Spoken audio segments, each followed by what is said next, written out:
Big boss ഫിനാലെയിൽ രണ്ടാം സ്ഥാനത്തേക്ക് തഴയപ്പെടുകയായിരുന്നു ബ്ലെസ്ലി.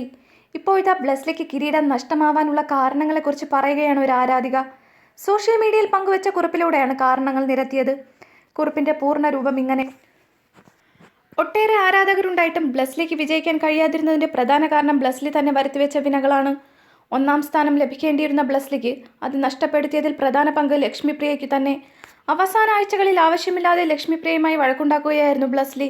എന്തിനായിരുന്നു ലക്ഷ്മിപ്രിയ പോലെ സ്ട്രോങ് ആയ ഒരു മത്സരാർത്ഥിയെ ബ്ലെസ്ലി ഏറ്റുമുട്ടിയതെന്നതും ഇന്ന് വ്യക്തമല്ല. ലക്ഷ്മിപ്രിയ മനസ്സിൽ പോലും ചിന്തിച്ചിട്ടില്ലാത്ത വർഗീയ കാർഡും രാഷ്ട്രീയ കാർഡും ബ്ലെസ്ലി എടുത്തിട്ടതും എരുമച്ചാണകം പോലെയുള്ള പ്രയോഗങ്ങൾ കൊണ്ട് ഒരു സ്ത്രീ എന്ന പരിഗണന നൽകാതെ അവഹേളിച്ചതുമെല്ലാം ബ്ലെസ്ലി എന്ന ഫൈനലിസ്റ്റിന് എട്ടിന്റെ പണിയായി വന്നു ഭവിച്ചു. ഇതിനു പുറമെ ലക്ഷ്മിപ്രിയയെ പ്രകോപിപ്പിക്കാൻ വേണ്ടി ബ്ലെസ്ലി പറഞ്ഞത് ദിൽഷ സമ്മതിച്ചില്ലെങ്കിലും ദിൽഷയുടെ കഴുത്തിൽ ഞാൻ താലി കെട്ടുമെന്നാണ്. ഇത്തരത്തിലുള്ള സ്ത്രീവിരുദ്ധമായ നിലപാടുകൾ ബ്ലെസ്ലിക്കെതിരെ ചിന്തിക്കാൻ ബിഗ് ബോസ് ആരാധകരെ പ്രേരിപ്പിക്കുകയായിരുന്നു. നിങ്ങളൊരു ഫ്രോഡാണെന്ന് ലക്ഷ്മിപ്രിയയുടെ മുഖത്ത് നോക്കി അധിക്ഷേപിച്ച ബ്ലെസ്ലി നിങ്ങൾക്ക് പോയി മരിച്ചൂടെ എന്നും ചോദിച്ചു.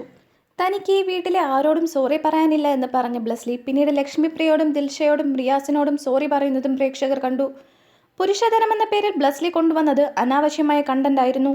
ഏറ്റവും ഒടുവിൽ ബിഗ് ബോസ് വീടിന് പുറത്ത് ഡോക്ടർ റോബിനും ബ്ലെസ്ലിയും ആർമിയും തമ്മിലുണ്ടായ യുദ്ധം വോട്ട് നിലയെ കാര്യമായി ബാധിച്ചു. ഡോക്ടർ റോബിൻ ദിൽഷയ്ക്ക് വേണ്ടി വോട്ട് ചോദിച്ചതും ബ്ലെസ്ലിയെ സാരമായി ബാധിച്ചു. ബ്ലെസ്ലി തന്റെ അനിയനായിരുന്നു, ഇനി അങ്ങനെ അല്ല എന്ന് ഡോക്ടർ മനസ്സുനൊന്ത് പറഞ്ഞപ്പോൾ ബിഗ് ബോസ് പ്രേക്ഷകരെ അത് സ്വാധീനിച്ചു എന്ന് തന്നെ പറയാം.